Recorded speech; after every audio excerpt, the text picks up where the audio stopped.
in debt. Just 4 years later, they were making hundreds of millions of dollars. Now you employ 70,000 Americans.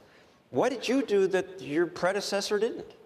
Hardee's was in trouble. The food wasn't any good, the service was bad, and the restaurants were dirty. So I knew what the problem was right away. But were they stupid? Were they lazy? What was going on? They were entrenched. Matter of fact, my second memo as CEO was the next person that answers a question with something to the effect of, because we've always done it that way, will be fired.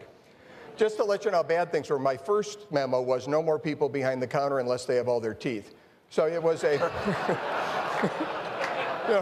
It was a situation that needed to be addressed. But once we changed, once we got the restaurant straightened out, we still had a problem, which was only elderly people felt comfortable at Hardee's. People didn't feel like it was a restaurant for them. So we needed to change, and we did that with an advertising campaign. We wanted to appeal to young people, so we targeted young, hungry guys. If you've seen our ads, you know that we target young, hungry guys. And that worked very well. And you don't worry that someone from the government's anti-discrimination task force is going to say, you have to hire a certain number of people with no teeth? Yeah, well, actually it's funny, being a lawyer myself, I knew enough not to ask the legal department if I could send that memo out because they would have told me no. So we sent it out anyway, and it seemed to work just fine. You started in the business scooping ice cream at Baskin and Robbins. I did. Minimum wage, $1 an hour. I never thought I could support a family of 4 on that wage, but it was...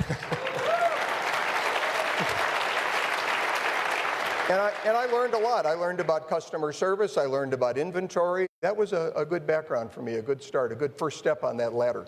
You painted houses, you cut lawns. Now there are new rules about the age when people can work and the minimum wage, of course. People view this as, this is just fair for people. You can't pay them so little. Well, I tell you, I have a 16-year-old son, and I really love him. There's no way in the world I'd pay that kid $12 an hour to do something. We're losing a generation of people because we've eliminated the jobs that those people normally filled. How do you pay somebody $15 an hour to scoop ice cream? How good could you be at scooping ice cream? It's just not a job where you could compensate somebody like that. So, and in a few cities, that's about to be the minimum. How do you lift everybody in this country to $15 an hour and not have areas where there are economic problems? We need to create jobs. People need jobs. They need the opportunity that comes with work. They need the dignity of work.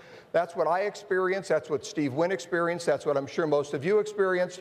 If you don't have that, you miss something, you lose something. And when the government steps in and tries to control these things, we lose jobs.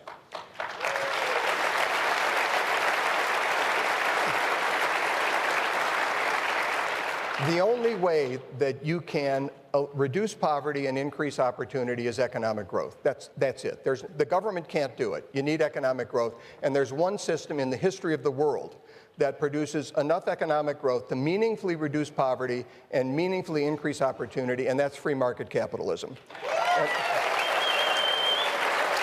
Which is under attack by well-intended regulation. How long does it take you to get permission to open a restaurant?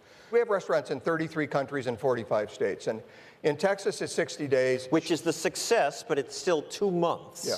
Shanghai, China, 63. Okay? In Russia, we opened a restaurant on Karl Marx Prospect, so Karl Marx Avenue in Novosibirsk, which is in Siberia, in 125 days. In LA, it takes 280. I can open a restaurant faster in Siberia than I can in California. So this is... And what are the rules? What do they want to know, or what do they demand? The permitting is ridiculous. They make us put in stoplights and curb cuts and plant trees, 2 blocks away. Everybody on the planet wants input. You got to get approvals from the city, approvals from the county, approvals from the state. You have to satisfy federal regulatory requirements. We now have a single-spaced list of federal, state, and local requirements that we hand out for every restaurant we open in California. That's, I think, 14 or 16 single-space pages. You can't grow, you can't build restaurants, you can't build a new Walmart, you can't build that new grocery store, that new office building, if you can't use the land, if you can't get through the regulatory process. Thank you for fighting that, Andy My pleasure. Puzder.